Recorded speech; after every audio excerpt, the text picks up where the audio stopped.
The Anchor Hocking Glass Corporation brings you Crime Photographer.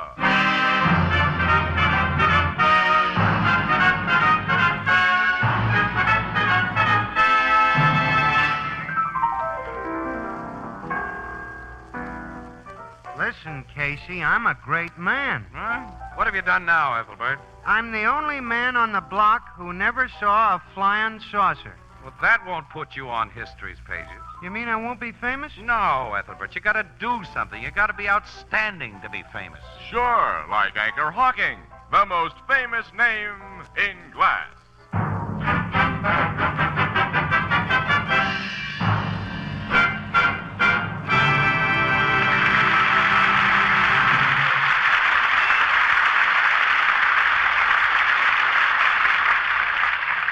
Good evening, ladies and gentlemen. This is Tony Marvin. Every week at this time, the Anchor Hocking Glass Corporation of Lancaster, Ohio, and its more than 10,000 employees bring you another adventure of Casey, crime photographer, ace cameraman who covers the crime news of a great city. Written by Alonzo Dean Cole. Our adventure for tonight, Lady Killer.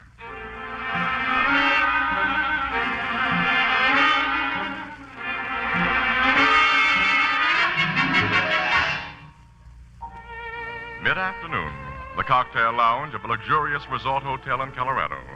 A man enters, surveys the place with casual approval, and saunters toward the bar. He's about 35, well-dressed and rather good-looking, but there's nothing distinctive about him. As he waits for one of the bartenders to serve him, he hums an old tune. What'll it be, sir? Martini, please. Extra dry. Yes, sir. Say, haven't I served you before, sir? Well, no, I just checked into the hotel an hour ago. This is my first visit to the bar. I don't mean here. Someplace else. Maybe L.A. I worked there last year. I've never been to Los Angeles. Denver or Frisco, then? No, I'm sure we've never met before. I've spent the last 10 years in Europe. Well, I've never been across the water. Yet. I guess you just remind me of somebody. Yes, I imagine that's it. Yeah. See how this martini strikes you. Uh-huh. Oh, it's exactly right. That's how I try to make everything. Call me when you want another. My name's Frank. Frank. Yeah? I shan't want another for a while, so I'll pay you now. You are? Keep the change. Say, thanks. Quite all right. Oh, by the way, that fine-looking woman at the corner table over there, do you know her? The brunette with the big diamond rings? Uh-huh. Yeah, I know her. Her face is very familiar. I was just wondering if... You've probably seen her picture in the papers. There was a big story about her a couple of weeks ago when she got a Reno divorce from her husband, plus $1 million settlement. Oh. She's Madeline Chalmers. Oh, yes, of course. I used to wait on her back in Toledo, where she comes from. I worked there 2 years ago. She and another wealthy lady named Utley used to say I was the only bartender they'd ever met who could make a planter's punch exactly right. This Mrs. Utley, she's a close friend of Mrs. Chalmers? Miss Utley. She was one of them bachelor girls then. Or since she's married a banker named Fisher. Yeah, she and Mrs. Chalmers were pals. Well, I'm acquainted with a banker named Fisher. I believe he married an Utley. Let's see now, his first name is... This one's first name is Douglas. He the one you know? Well, his wife's first name is... Irene. Irene Utley. Uh-huh, they're the people. I'm told they took a trip to Europe last year, where you were. I guess you met him over there. Yes, London or Paris, I think. Mr. and Mrs. Fisher aren't here by any chance. Oh, no. Mrs. Chalmers tells me they're up in Maine this summer. Bar Harbor. Well, since Mrs. Chalmers is alone, I shouldn't be intruding if I introduced myself, I suppose, and inquired about my friends, the Fishers. No, I don't think so. I'll see you later, Frank. Thanks again, Mr. Thank you. Dun, dun, dun, dee, dun, dee, dun, dun, dun. How do you do, Mrs. Chalmers? I beg your pardon? I can see you've forgotten me. Irene Utley introduced us several years ago in Toledo, I think it was, before she married Doug Fisher. Oh, you're a friend of Irene's and Doug's? Well, I spent a day with them only a week ago in Bar Harbor. How are they? Irene hasn't written to me in ages. They were fine, enjoying themselves. May I sit down and order us... I seem to remember you had a preference for Planter's Punch. Do sit down. Thank you very much. I'm terribly embarrassed. You remember even my favorite drink, and I can't Well, recall... unlike you, I have a face that people soon forget. My name is Grammerton, Cecil Grammerton. Cecil Grammerton. You plan to stay here for some time, Mrs. Chalmers? At least several weeks. Well, I'm going to remain about the same period, and if you'll permit our acquaintance to ripen, I'll try hard not to be forgotten again.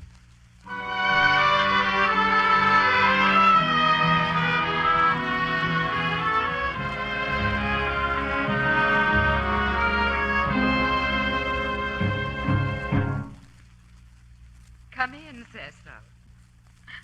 Thank you, Madeline. Oh, you look lovely this evening. More so than usual. You like this gown? No, it isn't the gown or the perfection of your hair or those magnificent diamonds you're wearing. That's simply you. Cecil, you always say the right thing. I'm afraid you're what my dad used to call a lady killer. Lady killer? Or a wolf. Oh, well, now do I look like a wolf or a lady killer? No, which makes you doubly dangerous. A week ago, when you came to my table in that cocktail lounge, I thought what a mild, negative, innocuous man you were. And now? Now I'm in my suite alone with you. I sent my maid away tonight, as you requested. Which proves? I like you. Sit down. Mm-hmm. Hand me a cigarette, will you? Yes, of course. Here you are. Thanks. Light? Mm-hmm. You, only like me, Madeline? Last night I told you that I loved you. And I almost believed you. Didn't believe me? A rich divorcee should be careful, especially when she knows the man no better than I know you. You'll get better acquainted with me tonight. You sure we're really alone here? Of course, dear. Now, what do you want to know about me, hmm? I'll hold you close as I tell you. Do you suspect I'm a fortune hunter who wants to marry you for your money? That's a possibility. But I'm comfortable in your arms. It's an impossibility. I wouldn't marry you for any amount of money. You wouldn't marry me? Or anyone like you. Cecil, let go of my throat. Take your hands away. I'll tell you what I am, Madeline. Cecil! I'm really a lady killer. Really a lady killer.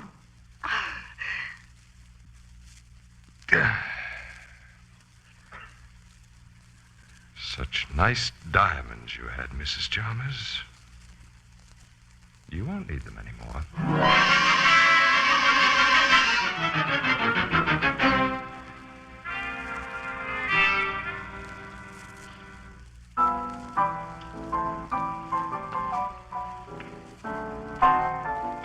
Hey, Walter, Yes, Ethelbert. don't forget to stack some more paper napkins under the bar. I will. Speaking of paper, reminds me, Casey, did you see the newspapers this morning? Certainly not. I only work on a paper. I don't read them. There's a deep suspicion, Ethelbert, that no press photographer knows how to read. Yeah, I've heard that, Miss Williams. It's also suspected, Annie, that few reporters know how to write. Oh, yeah? Huh. Yeah, well, anyway, your Morning Express had an article saying that fella who's believed to have strangled Mrs. Madeline Chalmers in Colorado last month, is thought to be hiding in this town. Is that true? No, it's baloney. Confidentially, Ethelbert. Papers all over the country got such a swell front page spread out of that Colorado hotel murder, they're trying to keep it alive. Oh, wait a minute, Annie. Don't be skeptical. The police have pretty definitely tied him up with the murder of 7 other wealthy widows. Well, it's not known for sure that Cecil Grammerton has killed and robbed other women. That's just some more newspaper buildup, huh? Not in my book or in the cops. Listen, during the last 5 years, 7 other rich women have been strangled and their valuables stolen under nearly exactly the same circumstances. Casey, people in that Colorado hotel who saw Grammerton every day don't give a description of him that agrees with the men suspected of the other crimes. Well, they don't agree with each other in their descriptions of Grammerton. He seems to be one of those negative-looking guys nobody ever remembers. The bartender out there remembered him, according to what I read. All he remembers about him is that he was always humming sentimental songs. That isn't very much to go on. Whenever there's a sensational crime, a witness usually turns up who tries to get into the spotlight by telling a lot more than he really knows. Say, come on, we got to get out of here, Annie. Oh, yeah, we're due at the Fenimore Plaza in 10 minutes. That's right. What are you going to do at that swanky hotel? Oh, one of those lousy assignments. The Express has an exclusive tip that the Clara Simmons has broken her engagement to the Charlie Fawcett. And we're getting a confirmation or denial from her before we pass the news to our palpitating public. Clara Simmons is the oil heiress? Yeah. Worth about $20 million. What I've heard, though, she's kind of a wet smack. She doesn't smoke, she doesn't drink, she doesn't approve of modern bathing suits. She's a very nice girl, Casey. She's just a little bit old-fashioned. I've met her. I haven't met an old-fashioned girl for years. They're old-fashioned now. Yeah, Oh, well. Come on, Annie. See you later this evening, pal. So long, Ethelbert. So long, Walter. So long, Casey. Walter, where are those napkins?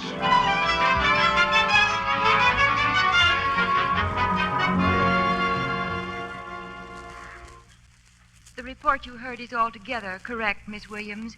Mr. Fawcett and I have broken our engagement. Do you care to give me the reason, Miss Simmons? I can only say that he and I agreed upon the termination and that we shall remain the best of friends. Now, if you'll excuse me, I'm expecting guests. May I take a picture of you before we go, Miss Simmons? I'd rather you wouldn't, Mr. Casey. Oh, well, we can run one of your old ones that we have in our files, but you look so nice this evening, I'd rather... You know that no woman can withstand that kind of flattery. Take your picture. Thanks. Will you stand over there by the piano, please? Surely. Casey wasn't guilty of flattery, Miss Simmons. That gown is charming. Thank you. Do you like the style? Uh-huh, very much. I haven't seen anything like it. It must be the latest. It was 20 years ago. My mother wore it then. Your mother? She wore it to a ball only a week before she died. I was just a child then, but I've never forgotten how pretty she looked. I kept it. I had it made over to wear tonight. Some big event must be scheduled for tonight, eh? It is, Mr. Casey. Will you take your picture now and then excuse me? Oh, sure. Oh, I'm afraid I'll have to answer that. I've given my servants the evening off. Evening, Clara. Come in, Evans. Where's your mother? Well, she phoned that she'll be delayed. She'll join us here in a little while. Oh, You have guests. this lady and gentleman are from the Morning Express. They're leaving right away. Miss Williams, Mr. Casey, this is Mr. Pentecost. How do you do, Mr. Hi. Pentecost? Pleasure. Sit down, Evans. Mr. Casey is going to take a picture of me. Very well. Oh, will you stand by the piano again, Miss Simmons? Well, yes, of course. Like this? Yes, that's swell. Got it. Thank you. You're welcome. Now, I hope you won't think me rude if I Not at ask. all. You've been very kind. Thank you very much. Good night, Miss Simmons and Mr. Pentecost. Evans Pentecost. Good night. Good night. Oh, and thanks again. You bet. Not at all. Why were those newspaper people here, Clara? To ask me about my engagement to Charles. I told them I'd broken it. Did you tell them why? I didn't say a word about you. Evans, you said you were bringing your mother here to meet me. I sent the servants away, as you requested, so the three of us could be completely alone. But since your mother's been delayed, I think we should...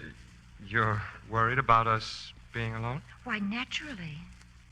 You're very different from other women I've known.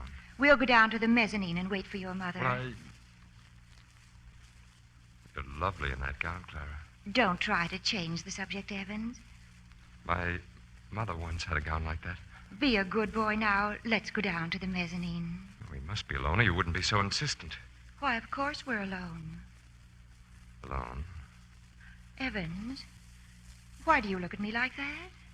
We're alone. Evans, you frightened me. All alone. Don't come any closer. Go away, Evans! Don't touch me!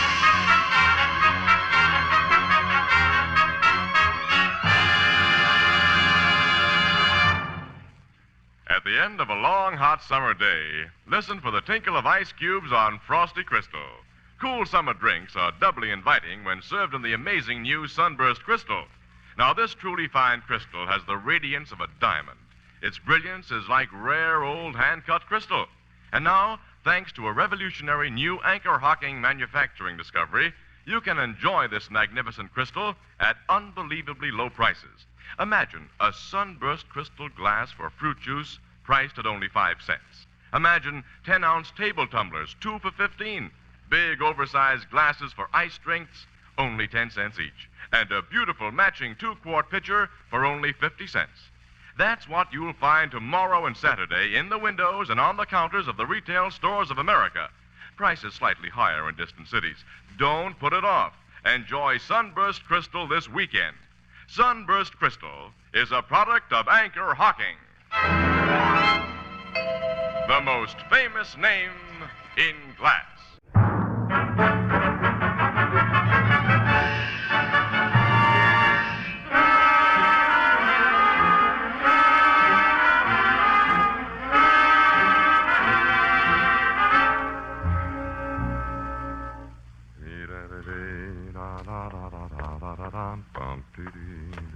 I have a taxi cab for you, Mr. Pentecost. Thank you, boy. It's outside this door, sir. You've put my baggage in it? Yes, sir. Everything's all set. Here. This is for your trouble. Thanks very much. I hope you'll be our guest at the Fenimore Plaza again, and very soon, sir. I don't think I shall be. Union Terminal driver? Goodbye, Mr. Pentecost. Goodbye. Bellboy! Huh? Bellboy! Yes, sir. The guy who just got into that cab. Where was he going from here? It's against Fenimore Plaza rules to give out information concerning our guests, sir. Nuts with rules. That guy's a murderer. Oh, what? I was bartender in the Colorado Hotel where he killed Mrs. Chalmers. That guy's Cecil Grammerton, Grammerton. the lady killer. Get the cops after him quick. Then find out what dame he strangled here.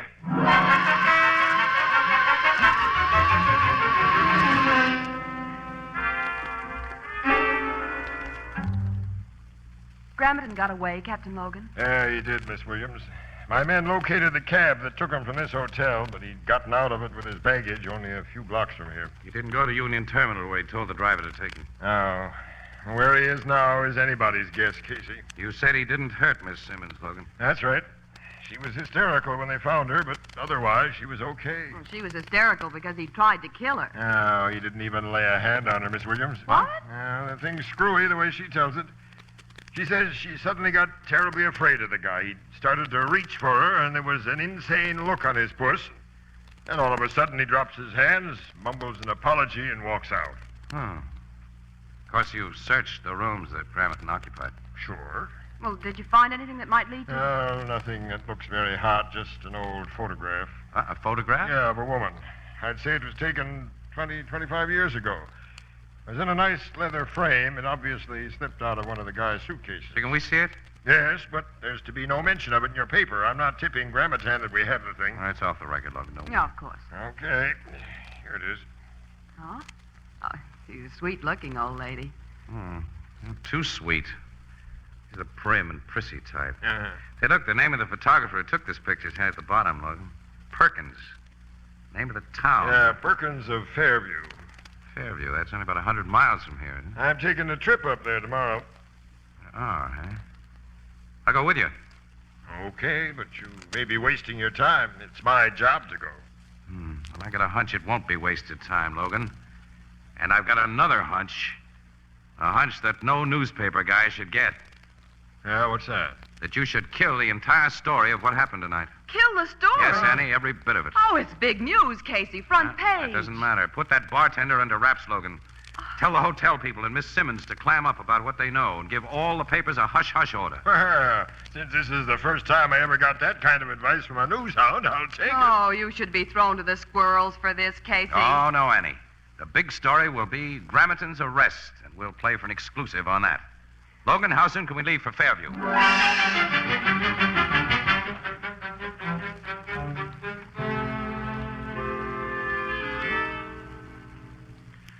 Why, yes, Captain Logan. I took this picture of the lady, 20 years ago, I'd say. It was shortly before her death. Oh, she's dead, Mr. Perkins. Yes, she died of pneumonia. Well, who was she? Mrs. Asa Bristow, a very fine woman. I was her neighbor for many years, and we attended the same church. Did she have any children? Why, she had an only son, Elmer, an extremely well-behaved boy. They were inseparable, and her death was a great blow to him. He was only about 15 at the time. Now, you know what happened to this Elmer? No. Relatives took him out west to live, and I've heard nothing of him since. Could you describe him, Mr. Perkins? Well, I knew the boy so well I should be able to. You know, that's strange. I can't just seem to remember what he looked like. You can't. Well, there was nothing about him. All that I can really recall is that he had a great attraction for girls and older women, although he seemed to care nothing for anybody but his mother. And he had a habit that was frequently irritating, a habit of humming sentimental old songs. I'm sorry I can't be of greater help to you. You've helped plenty, Mr. Perkins, and thanks a million. Let's go, Logan. Yeah. I'll probably get in touch with you later, Mr. Perkins. Well, I'll be at your service, Captain. Goodbye. Goodbye, gentlemen. Goodbye. He couldn't have given us a better description, pal. Yeah, but what does it get us? Apparently, the lady killer's real name is Elmer Bristow, and he had a doting mother. Now, wait a minute, Logan. I think he developed what the psychological docs call a mother complex. So what? So it finally made him go haywire and start killing gals like Madeline Chalmers. Listen, Logan, all of the 8 women strangled by this guy were direct opposites of his mother. They were unconventional babes who did all the things that Mama had taught her only son to despise. Casey, he did those murders for dough. Those thefts will send him to the chair instead of an asylum when he's caught, Logan. But his real motive, I believe, was hatred of a type. Well, he proved that last night when he didn't hurt Clara Simmons. Because I think she was the same type as his mother. In that old-fashioned dress she had on, he may have seen her all of a sudden as his mother. Yeah, you may be right. And from what you just suggested, maybe we can figure a way to make him walk right into our hands. Of course we can. And by using your dear old power of the press and Clara Simmons.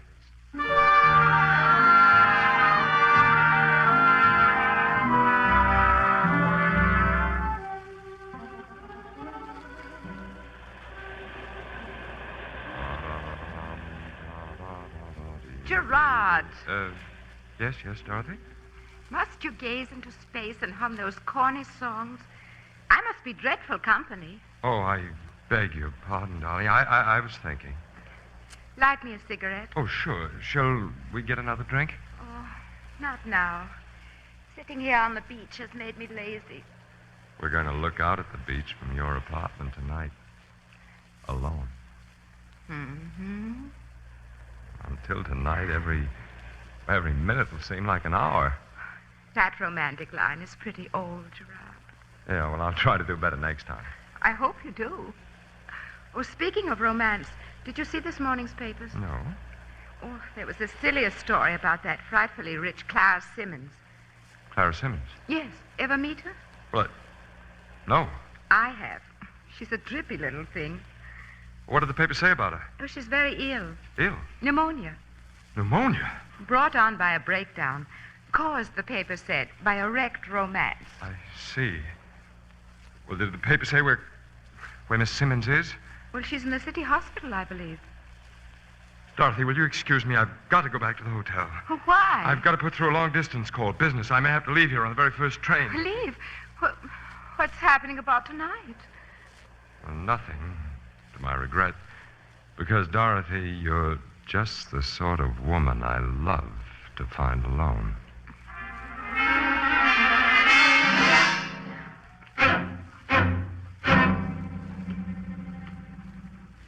There he is, Captain Logan. The man getting out of that cab. Fine, Miss Simmons.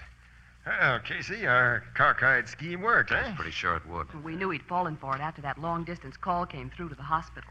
When they told him I was really ill, Miss Williams, he came to me. Well, don't think of what he's doing now, Miss Simmons. Think of what he has done. Yes, I must. Hi. Here he comes, Captain. This is it. Hello, Elmer Bristow. What? Will you let go of me? You're a collector of jewelry. Here's a pair of bracelets for you. Oh, what's the meaning of this? What? Clara! Clara, Yes. you're not ill. This was a trick. Yeah. And now a few uninhibited rich gals are going to enjoy longer lives. Take them away, man. Now, come on, Miss Simmons. I'll help you back to Annie. Huh. Miss Simmons is crying. So what has that insignificant-looking guy got? made the women fall for him. Casey, if he wasn't on his way to jail, I think I'd try to find out. Yeah. Huh? We gals crave romance. And if we don't get it from overwhelming personalities like yours, well, there are a lot of Elmers. Annie, I think there's going to be some nice moonlight tonight. Yeah? Uh-huh. So? Well, poor little Miss Simmons needs comforting. Maybe I should invite her to go out with... Ow! Ow! Oh, I'm so sorry, Casey. I didn't mean to kick you in the shin.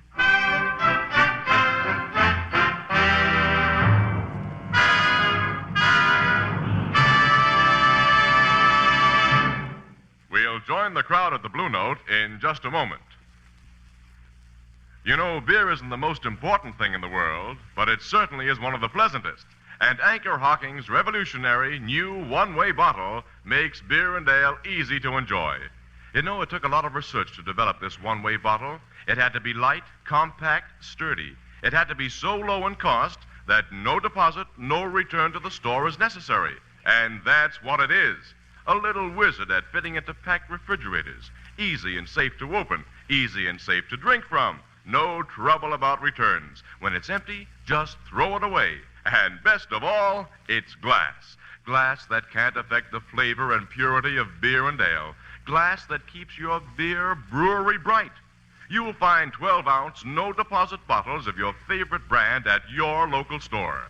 For beer at its best, ask for it in the new Anchor Glass one-way bottle, a product of Anchor Hocking. The most famous name in glass.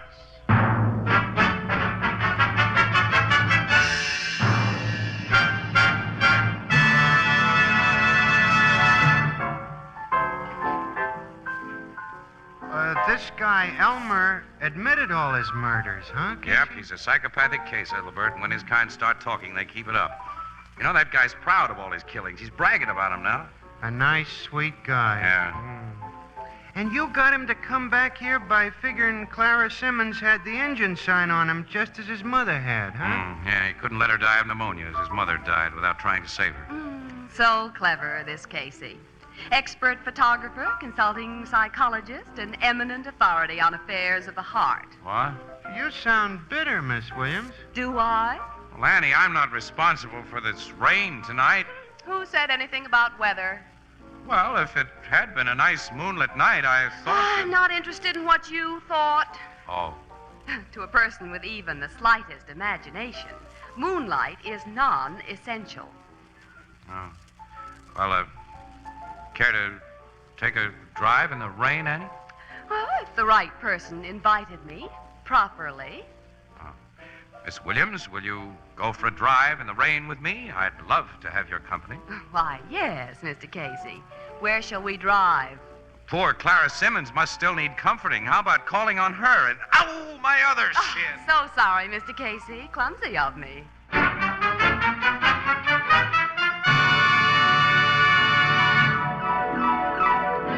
Crime Photographer, starring Stotts Cotsworth as Casey, is brought to you each Thursday by the Anchor Hocking Glass Corporation, makers of Fire King Oven Glass, Anchor Glass Containers, Anchor Caps and Closures. All products of Anchor Hocking, the most famous name in glass.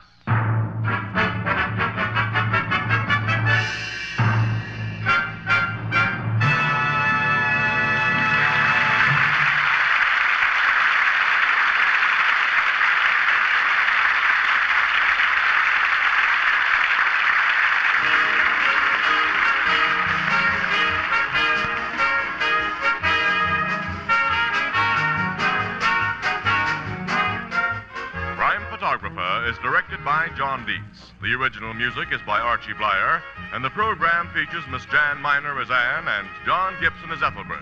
Herman Chittison is the Blue Note pianist. This is Tony Marvin saying goodnight for the Anchor Hocking Glass Corporation of Lancaster, Ohio, with offices in all principal cities of the United States and Canada. Thursday night on CBS is the biggest show in town, so stay tuned for exciting dramatizations on Reader's Digest Radio Edition which follows immediately over most of these stations.